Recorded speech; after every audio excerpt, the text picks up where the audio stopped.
Today is Monday, October 2nd, 2023, and this is the Dunkley Report. President Joe Biden says American aid to Ukraine will keep flowing for now as he tries to reassure allies of continued U.S. financial support for the war effort.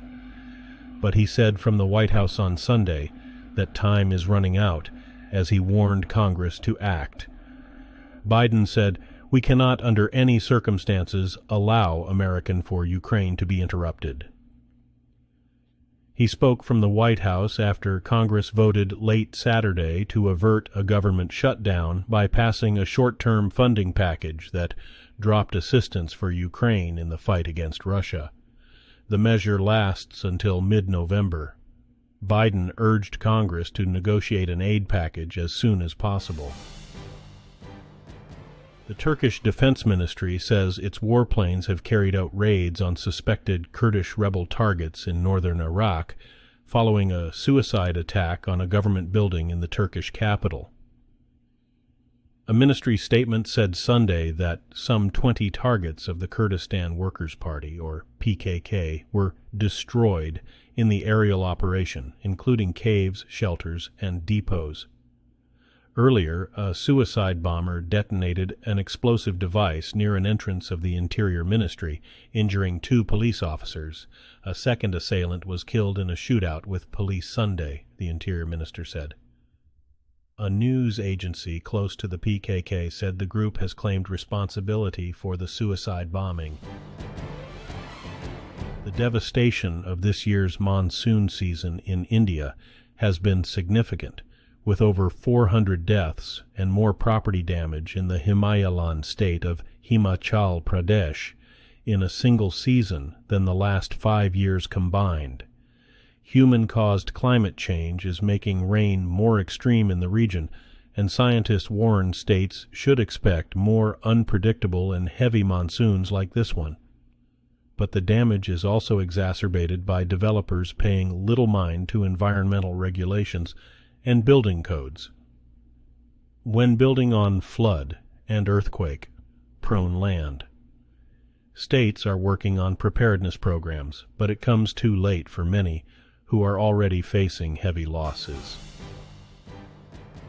Armenia finds itself facing multiple challenges after being suddenly thrust into one of the worst political crises in its decades of independence, following the 1991 collapse of the Soviet Union, after Azerbaijan reclaimed control of the separatist region of Nagorno-Karabakh in a blitz offensive.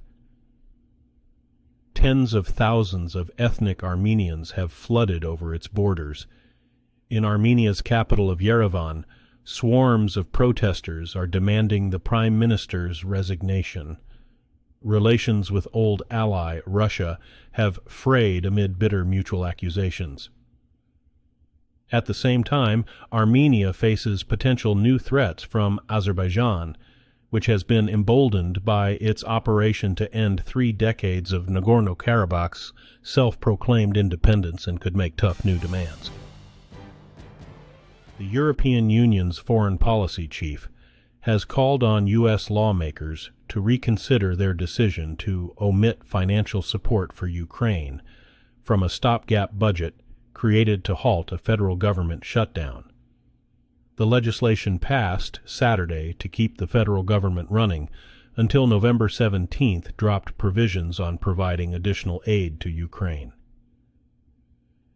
Speaking in Kiev after meeting with Ukrainian President Volodymyr Zelensky on Sunday, the EU's top diplomat, Josep Borrell, said European officials were surprised by the last-minute agreement in Washington and pledged the 27-nation bloc would continue helping the invaded country defeat Russia. Ukrainian officials stressed that U.S. backing for Ukraine would continue despite the stopgap legislation.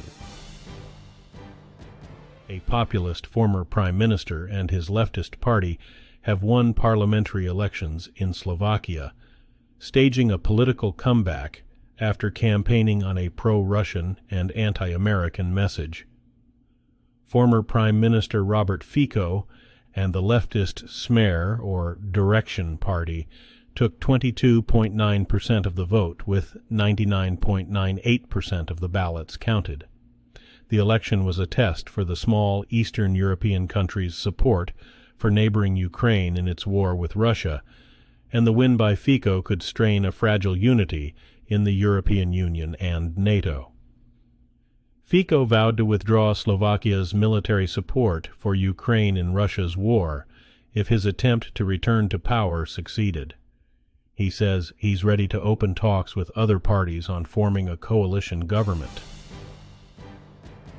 Serbia's president has denied reports of a military buildup along the border with Kosovo. The U.S. and the European Union have expressed concern about Serbian army activity in the wake of a shootout in northern Kosovo that killed 4 people. President Aleksandar Vučić complained on Sunday of an alleged campaign of lies against his country and insisted, "Serbia wants peace." Tensions have soared following the violence a week ago involving heavily armed Serb gunmen and Kosovo police officers. The clash was one of the worst since Kosovo declared independence from Serbia in 2008 and prompted NATO to announce it would beef up a peacekeeping force stationed in the country. At least 13 people have been killed when a fire broke out in a nightclub in the southeastern Spanish city of Murcia. Authorities say several others were injured in the fire that started around 6 a.m. Sunday in the popular Teatre nightclub and quickly tore through the venue. It's not immediately clear what caused the fire. A video shared by Murcia's fire service showed firefighters trying to control flames inside the nightclub.